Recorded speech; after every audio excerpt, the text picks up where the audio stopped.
Welcome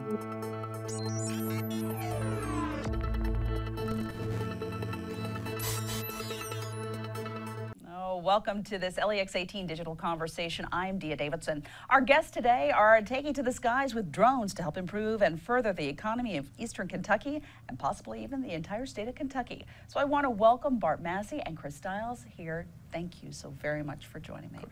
Okay, drones. How did this kind of just explode onto the market? It seemed like it was first a toy that kids were using, and now we're doing so many more exciting things. It's amazing. The integration of known technologies was a lot of it. You've had the sciences, but I don't think they'd ever applied them, at least in a consumer market, where we were able to do it. And there's so many innovations now. You'll talk to grade school kids and show them what you're doing, and immediately they'll have ideas, things you've not thought of. And it's that type of mindset that's creating this, at least it's what I'm seeing. Yes, I think the real boon to all this recently is smartphones and your Android tablets and your Apple, because they spend millions of dollars a year researching, making the cameras smaller and better, making better batteries, rechargeable batteries, the GPS units. So all of those electronics are common to be able to put in these drones. Wow. So these are helping with news gathering, and also common citizens can be sort of right there on the scene with their drone and their iPhone or Android, I guess, bringing back and capturing information. But they're intrusive, just like those iPhones can sometimes be intrusive. It can be if not used properly and responsibly. So are there places where people can learn, be trained, license? Do you carry a license like you do for driving a car? You carry a license like you do flying an airplane. Okay. If you're going to fly commercially. If you're flying for fun as a hobbyist, you don't need a license. But there are still rules and regulations you have to follow. You can go to the FAA's website, or you can go to knowbeforeyouFly.org. Right. And the FAA has been really trying to push public awareness and knowledge of where it's safe to fly and where you can't fly and how to do it responsibly. So then how are these now translating into helping the economy over, especially in Eastern Kentucky? Well, there are a lot of different ways, but drones are being used. Some of the things are being used for there. For instance, we have ponds where the coal mines were, and they have to be checked monthly to make sure they're not leaking. So drones can go through and they can check and see if the ponds are okay. Then you have people who are harvesting lumber, and instead of now taking a guess at how many trees they're going to be able to harvest, they fly it, and they're given knowledgeable bids, so they're not underbidding or overbidding. We had the first class we had at Hazard Community and Technical College, we had 3 people that were hired before they even got their license. Wow. And 2 of them were in coal mines, and they're going to be flying over the land and getting, doing the photo telemetry and also the slurry ponds. And one of them was with a lumber company. Wow. So there's a lot of ingenuity there. And then we have like cell phone towers. And instead of people having to climb those, now they can take the drones up and they can literally see in 4K where they can put something additionally there if there's damage. Wow. Same thing with telephone lines and electrical lines. We have a lineman program at Hazard, and we are integrating drones into it. So the lineman will be able then to fly winged or rotor aircraft over and check the lines instead of having to take helicopters. This is exciting. And then we were talking about the military influence too. Right. These are being incorporated and in some way, I guess, maybe deactivated from our military, because you were saying they have Chinese components, and I guess we don't want anybody knowing any of our secrets, especially if they're outside of our borders. Yes. How exciting is this for you? It's very exciting. I got my start in the Army, so I was military intelligence and flew drones for the Army. And so the military has been using them for decades. Okay. It wasn't until the early 2000s that it really started to pick up. The ground commanders, the colonels and generals, they had the eye in the sky. So that helped them see what was going on in the battlefield. And that was really helpful. So a lot of money went into research, kind of expanding the use of the systems. And that's kind of helped with the commercial market. Okay. But they were mostly large drones, fixed-wing drones. Anything that was a rotorcraft was usually loud and not very useful. But now the consumer market has really taken off, and they're building smaller drones and more efficient. The military is starting to see that these are useful tools as well to use, you know, for a little soldier to pop up, look around the building, or look over the hill real quick. And save lives. And save lives. Indeed. But yes, there's that concern with, you know, data and what's being collected, and you know, these are the vast majority of these are made in China, so the data and how it's protected and, you know, accessed from the Chinese government, you know, from those companies. So when are we going to make them here in America? There's lots of small startups. It's just the big elephant in the room has been China, and they got a head start, so it's hard to penetrate the market. So now it's a catch-up kind of thing. Yes. Okay. It is, and that's part of the reason for the USA Drone Port, the National Unmanned Robotic Research and Development Center. And what we're hoping to do is give people that have entrepreneurial spirit, that have some innovative ideas, the ability to come to one location, to be able to create, to be able to test, to be able to produce and manufacture right there in one location. Wow. And create the workforce. So when they come there to do that, they look and say, you've got trained people, and the coal miners, very intuitive people, to be able to get in the mountains and take that coal out like they have. This is going to be a cakewalk for them. Wow. And then the kids that are in our schools. It's amazing, the littles. Well, Kentucky Valley Education Cooperative took drones pieces to 10 different schools in our region, and just dropped them off without instructions and said, May the 4th, we're going to have a contest. You all are going to race these at Hazard Community and Technical College, and left them. May the 4th, they showed up. We had 88 people there. The kids had built the drones.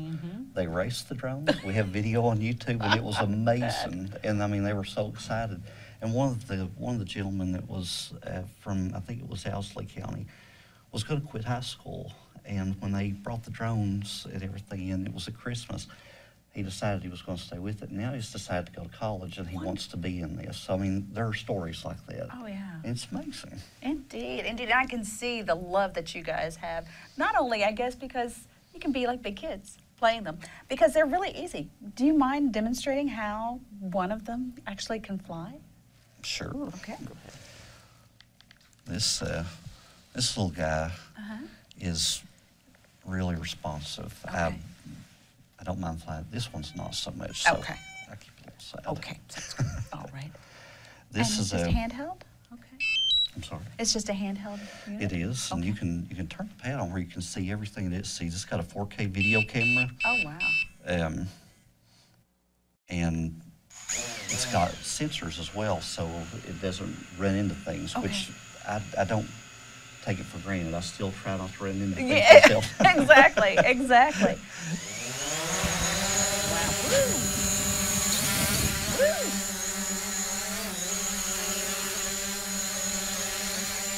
A little to the right. Wow. And then, Chris, you can show how I guess it doesn't like being restricted and pulled back in. Yes. But will we really ever see a day where deliveries, home deliveries, will be made Absolutely. using these? I mean, we're an on-demand society, so, you know, why go down to Walmart or the corner store to get a gallon of milk when you can order one on your phone and have it delivered in 5 minutes? And these will be flying around, so almost like the Jetsons, just with drones. Wow. Well, I mean, there's places like Dubai, they're already testing flying, you know, drones for personal transport. So you basically order it like an Uber. You give your location, it comes in, you hop in, you tell it where you want to go, it flies you there and drops you off. Wow. Wow. This is exciting and interesting. The cost for, is it for small businesses to come out there, or is it for individuals to come out? You know, this is, and it's actually for all of them. It's a great question, too, because the hope of this is that it'll also be a location for educational institutions. We want to see K-12 blend with the community and technical college, also our universities, where they can decide what they want to do, and they have a pathway to do that and start there in our area if they'd like to do it. We want to make this available to individuals from Lexington, Louisville, Cincinnati, Chicago. We're within 8 hours of all the main locations in the eastern part of the United States. So it's very centralized. We have airspace that's very original in some ways because we have so much of it. So the educational institutions, individuals, say for instance you have somebody that's got a brilliant mind but doesn't have a large wallet. This is an opportunity to come to this location, choose what you need a la carte, Right. and be able to create and have people there that know how to use the equipment because they've been trained and help guide you with that. And we want to also have incubators and people that are going to help them look for financing, that are going to help them patent what they create. And then large companies will have the runways, we have the airspace, we have the CNC machines, we have the office space. And the big thing that has been asked for a lot has been the indoor flight facility, because these are really, they're rugged. But there's only 3 or 4 days a week that you can fly them. If it's raining, you can't fly them. If the wind's very tough, you can't fly them. If it's very cold outside, it's not good for the batteries, you can't fly them. So this indoor facility, what we hope that will be used for is people can bring them in. We'll be able to replicate the wind, the heat, the rain, the cold, the weight, and find out how much lift capacity they have, so they can test these things in an indoor environment 24 hours a day, 7 days a week, and know what they've got. And then when it's sunny outside, they can go outside and actually use it in a real environment as well.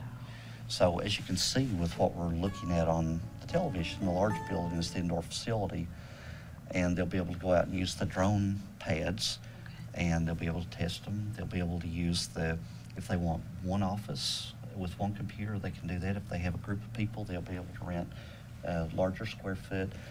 And in the CNC area, they'll also have classroom space. So if we had a university that wanted to come and bring people, this building here, if they wanted to bring people and train them and also educate them, Chris could come in and he could hold a class, and the University of Kentucky could use the runway and test their wing drones with the sensors they're doing. How soon is it going to go from this spec model to brick and mortar? Well, I can give you what I hope. Okay. I would like to think that within the next year, within 6 to 8 months, we'll be breaking ground. And a lot of it depends on financing. Obviously, we're working on grants. We'd love to see public-private partnerships as well. The land that we're looking at was donated to us by a wonderful person in the area. I was in a business meeting just that had nothing to do with the drone port at all, but I was late getting to the meeting, and I'd been talking with our congressman's office. Yes. And when the gentleman asked me what I'd been doing to get there, I told him about the drone port. And he said, I have a lot of land in the area that you live at. And he said, I'd like to give you the land. And I was like, are you kidding? And he said, no, I'm not kidding. He said, that is an amazing idea. And you can see it goes for about a mile that direction, actually a little over a mile. And behind this, there's, which is the way the runway will go, we have over 15,000 feet that we can put the runway, about 2.5 miles. So we could land 747s on this area if we wanted to.